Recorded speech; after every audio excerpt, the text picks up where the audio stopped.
నమస్తే బీఆర్కే భక్తి ఛానల్కి స్వాగతం. నేను పద్మ. ఈరోజు మనతో పాటు స్టూడియోలో ఉన్నారు శ్రీచక్ర పీఠం వ్యవస్థాపకులు డాక్టర్ ప్రదీప్ జోషి గురువు గారు. వారిని అడిగి ఏలినాటి శని ఏ ఏ రాశుల వారికి ఉండబోతుంది, వాళ్ళకి ఎలాంటి ఫలితాలు ఉండబోతున్నాయి, ఏ ఏ పరిహారాలు చేయించుకోవాలి, వీటి గురించి తెలుసుకునే ప్రయత్నం చేద్దాం. నమస్కారం గురుగారు. శ్రీమాత్రే నమః. గురువుగారు, ఈ సంవత్సరం ఏలినాటి శని ఏ ఏ రాశుల వారికి ఉండబోతుంది, ఎలా పీడించబోతుంది, వాటి ఫలితాలు ఎలా ఉండబోతున్నాయి, ఎలాంటి పరిహారాలు చేయించుకోవాలి? శ్రీ గురుభ్యో నమః. శ్రీమాత్రే నమః. ఆదిత్యాది నవగ్రహా శుభకరాః మేషాదయో రాశయః నక్షత్రాణి సయోగకాశ్చతితయస్తద్దేవతాస్తద్గణాః మాసాశ్చారుతవస్తతైవ దివసాః సంధ్యాస్తతా రాత్రయః సర్వే స్థావరజంగమా ప్రతిదినం కుర్యాద్ధ్రువం మంగళం. ఆదిత్యాది నవగ్రహాలు ప్రతి ఒక్కరి జీవితంలో చాలా కీలకమైనటువంటి ఫలితాలను ఇస్తాయి. ఒక్కొక్క గ్రహము ఒక్కొక్క రకంగా ఫలితాలు ఇస్తాయి. అయితే సూర్యగ్రహమేమో సంవత్సరములో 3 నెలలు అనుగ్రహిస్తాడు, అంటే 90 రోజులు, నెల అట్లా అనుగ్రహిస్తాడు. చంద్రుడేమో ఒక నెలలో 18 రోజులు యోగిస్తాడు. నెలలో 18 రోజులు మనకి అనుకూలంగా ఉంటాడు, మిగతా 12 రోజులు మనం నేర్పిస్తాడు చంద్రుడు. అందుకే ఈ 3 ఫ్లక్చుయేషన్స్ అంటే చంద్రుడు మనస్సు కాబట్టి. అదే కుజగ్రహం అనుకోండి, కుజుడు బుధుడు శుక్రుడు, ఈ 3 గ్రహాలు ఏవైతే ఉంటాయో సంవత్సరంలో 120 రోజులు యోగిస్తాయి మనకి. కుజుడు కానీ బుధుడు కానీ శుక్రుడు కానీ 120 రోజులు మనని అనుగ్రహిస్తారు, మిగతా రోజులు ఏడిపిస్తారు. సో ఈ 5 గ్రహాలు పక్కన పెడితే, సో మళ్ళీ కింద గ్రౌండ్ ఫ్లోర్కి రావాల్సిందే. అది ఎవరికి అని అంటే ఈ సంవత్సరం అయితే అది మేషరాశి వాళ్ళకి. వీళ్ళని ఇప్పటిదాకా తీసుకెళ్ళి 30th ఫ్లోర్ దాకా తీసుకెళ్ళి కూర్చోబెట్టాడు, ఇప్పుడు నూకేశాడు పైనుంచి. ఇంకా ట్రావెలింగ్లో ఉన్నారు, ఇంకా కింది దాకా రాలే. ఇంకా మే 15 తర్వాత కింద పడ్డ దెబ్బలు అప్పుడు నొప్పిలు స్టార్ట్ అవుతాయి అన్నమాట. కిందికి తలిగేది ఇప్పుడు ట్రావెలింగ్లో ఉన్నారనమాట మేషరాశి వాళ్ళకి. ఇంకా వాళ్ళకి ఇంకా శని ఎఫెక్ట్ ఇంకా స్టార్ట్ అవ్వాల మే 15 తర్వాత. అందుకోసం అంటే గురువు జరిగిపోతాడు, అప్పుడు శని ఎఫెక్ట్ స్టార్ట్ అయిపోతుంది అనమాట. ఇంకా ట్రావెలింగ్లో ఉంటే దెబ్బలు దాకవు కదా. సో ట్రావెలింగ్లో గురువు ప్రొటెక్ట్ చేస్తున్నట్టు అర్థం. సో వీళ్ళు కనుక అక్షయ తృతీయ వచ్చి యాగం చేసుకున్నారనుకోండి, వీళ్ళకి పారాచూట్ వేసుకున్నట్టు. ఎవరు? మేషరాశి పారాచూట్ దొరుకుతుంది. లేదంటే టప్ అని భూమికి వేసుకుంటారు, ఇంకా స్టార్ట్ అవుతుంది, ధనయోగ ప్రాప్తి ఉంటుంది. అదే లాభాలు ఇంకా అన్ని రకాలుగా ఆల్రౌండ్ 5 రకాల లాభాలు ఒక రేంజ్లో ఉంటే ఇస్తాడు. అదేంటి? ఏకాదశ స్థానం పాట. సో ఇది అన్ని 12 సంవత్సరాలకు వచ్చే యోగాలు వీళ్ళందరికీ నేను ఇందాక చెప్పినవి. అదే శని అనుకోండి, 30 సంవత్సరాల్లో 7.5 సంవత్సరాలు ఏమో అదృష్ట యోగాలు ఇస్తాడు. 7.5 సంవత్సరాలు అదృష్ట యోగం ఇస్తాడు. అది డిఫరెంట్ మూడ్లో. ఒక 2.5 సంవత్సరాలు ఎట్లా ఇస్తాడంటే అదృష్టము ఇంకా అహంకారం ఇట్లా పెరిగిపోతుంది అనమాట. అంత డబ్బు సూపర్గా ఇచ్చేస్తాడు. అది ఎట్లాంటి అర్థమైందంటే ఆ 2.5 సంవత్సరాలు ఏం చేస్తాడంటే మనల్ని మంచిగా ముద్దుగా ప్రేమగా మాట్లాడుకుంటూ మనకు ఒక పెద్ద బిల్డింగ్ ఇప్పించి 30th ఫ్లోర్ దాకా తీసుకెళ్తాడు. అంటే 30 సంవత్సరాలు కదా, 30th ఫ్లోర్కి తీసుకెళ్తాడు అనమాట. 30 సంవత్సరాలకి తీసుకెళ్ళి మంచిగా ప్రేమగా భుజం మీద అన్ని తట్టి కరెక్ట్గా, అంటే ఏకాదశ స్థానములో శని అయిపోతే ద్వాదశ స్థానంకి వస్తాడు. ద్వాదశ స్థానం లోపల శని రావడం అర్థమైందనంటే ఆ 30వ ఫ్లోర్ నుంచి చలో అని నూకేయడం అనమాట. పని అయిపోయిందని పైకి వచ్చి నూకేస్తాడు. 12వ ఇంట్లో శని రావడం అంటే అర్థం ఏంటంటే 30వ ఫ్లోర్ నుంచి కిందికి నూకేయడం అని అర్థం. అదొక పాట వేసుకోవచ్చు అనమాట. అదేదో పాట ఉంటుంది కదా, నీ గూడు చెదిరింది నీ గుండె పగిలింది అని మంచి పాట వేసుకోవచ్చు అనమాట. ఎవరికి? మేషరాశి వాళ్ళకి. సో వీళ్ళకి మే 15 తర్వాత ఏళ్ళనాటి శని స్టార్ట్ అవుతుంది. 30 ఏళ్ళ తర్వాత 7.5 సంవత్సరాలు ఏడిపిస్తాడు.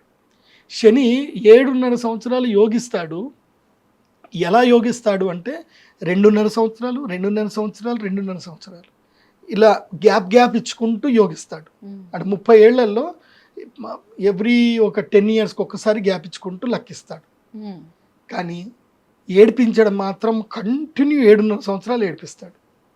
సో శని మొత్తము తన యొక్క పీరియడ్లో 30 ఏళ్ళ ఒక సైకిల్ మొత్తము, ఒక ఏదైతే జొడాక్ సైన్ మొత్తం తిరగాలంటే రాశిచక్రం మొత్తం తిరగడానికి శనిగ్రహానికి 30 ఏళ్ళు టైం పడుతుంది. కానీ ఆ 30 ఏళ్లలో ఆయన యోగించేది మాత్రం 7.5 సంవత్సరాలే. ఆయన విపరీతంగా పిండి పిప్పి వేసేది 7.5 సంవత్సరాలు. ఇంకా రిమైనింగ్ ఏదైతే టైం ఉంటుందో 15 ఇయర్స్ టైం ఏదైతే ఉంటుందో ఆ టైంలో కూడా ఏడిపిస్తాడు. సో ఏడిపించే గ్రహం శనిగ్రహమే. కాకపోతే నిన్ను కరెక్ట్ రైటియస్ వేలో కూర్చోబెడతాడు.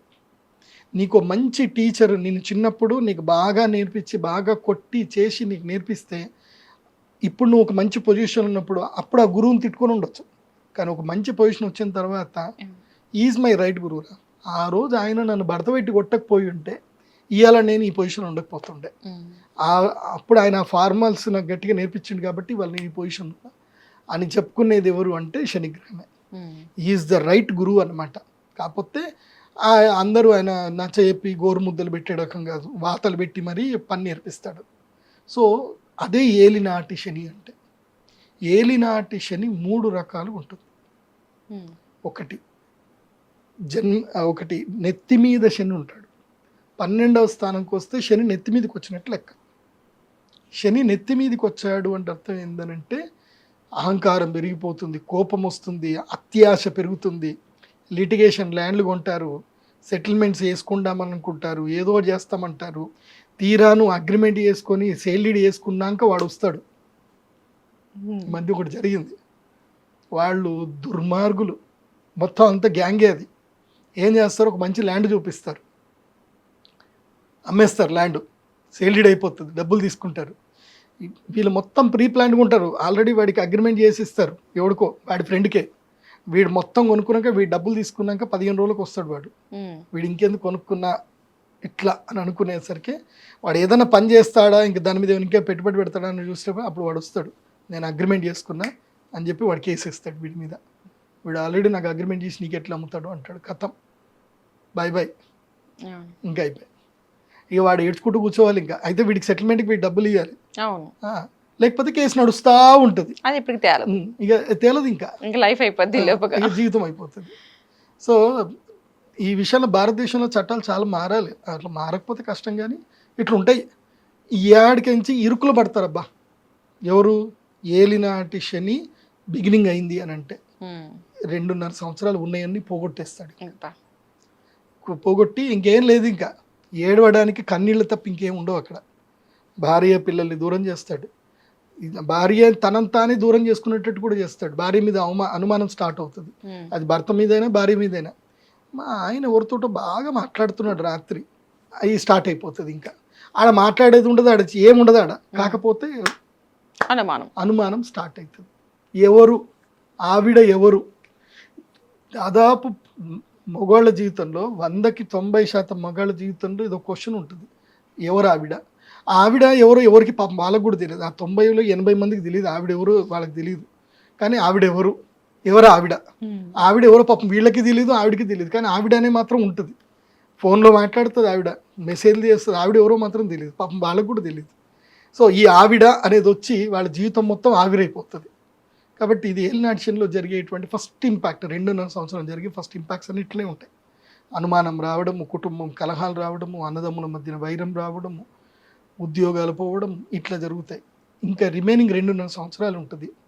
అప్పుడు ఉంటుంది, ఎవరికి ఫోన్ చేసినా సరే నీ ఫోన్ లిఫ్ట్ చేయాలంటే భయపడతారు. ఇంకా వాళ్ళు, వీడికి ఏదో వచ్చిందిరా, వీడు ఫోన్ చేస్తున్నాడు, వీడు డబ్బులు అడుగుతాడు, వాడికి ఫోన్ చేస్తే లిఫ్ట్ చేయకరా మామ అని చెప్పుకుంటారు. ఇంకా ఫోన్ లిఫ్ట్ చేయరు ఎవరు, చుట్టాలు పెళ్ళిళ్ళకి పిలవరు, దేనికి ఇది రాదుగా. అప్పుడు ఏమైపోతాయంటే నీ వాళ్ళు ఎవరు, నీకు కాని వాళ్ళు ఎవరో తెలిసిపోతుంది. ఇప్పుడు కష్ట సమయంలో మిత్రుణ్ణి భార్యని పరీక్షించాలట, డబ్బు లేనప్పుడు మిత్రుణ్ణి భార్యని పరీక్షించాలట. నీ దగ్గర డబ్బు లేదనుకో, భార్య కూడా నీతో ఉండదు, వెళ్ళిపోతుంది. వీడి జీవితాన్ని ఇంకా వీడు బాగుపడడు, వీడి ఇంతే, వీడితో ఉంటే నా జీవితం మొత్తం నాశనం అయినట్టే అని వెళ్ళిపోతారు. కామన్గా ఏంటంటే ఇంకా వీటితో నాకు సుఖం లేదనుకొని కొంతమంది ఉండరు, ప్రాక్టికల్గా ఆలోచించుకొని పోతారు. కానీ కొంతమంది జీవితంలో ఏం జరుగుతుందంటే అట్లాంటి మూమెంట్లో పోయిన తర్వాత, ఏలినాటి శని పోయిన తర్వాత వాడికి అదృష్టం వస్తుంది. వాడు పొజిషన్కి వెళ్ళిపోయి వాడు కోట్లు సంపాదిస్తాడు కదా, అప్పుడు ఏడ్చుకుంటూ కూర్చుంటుంది, వీడిని మిస్ చేసుకున్నా కదా అని. అట్లాంటివి ఈ సంవత్సరంలో ఇది మిడిల్ గ్యాప్లో 2.5 సంవత్సరాలు జరుగుతాయి. ఆ టైంలో కంట్రోల్ చేసుకోవాలి, మిత్రుల్ని శత్రువులు ఎవరు అనేది మనకు తెలిసిపోతుంది. ఇక్కడ ఏంటంటే శని మనకి మొత్తం నేర్పించేస్తాడు, ప్రపంచాన్ని 2 చేసేస్తాడు. చూడండి, గెలిచినప్పుడు నువ్వెవరో ప్రపంచానికి పరిచయం అవుతావు, కానీ నువ్వు ఓడిపోతే నీకు ప్రపంచం పరిచయం అవుతుంది. అవును. సో ఓటమి ద్వారా నీకు ప్రపంచం ఏంటో నేర్పించేస్తాడు శని.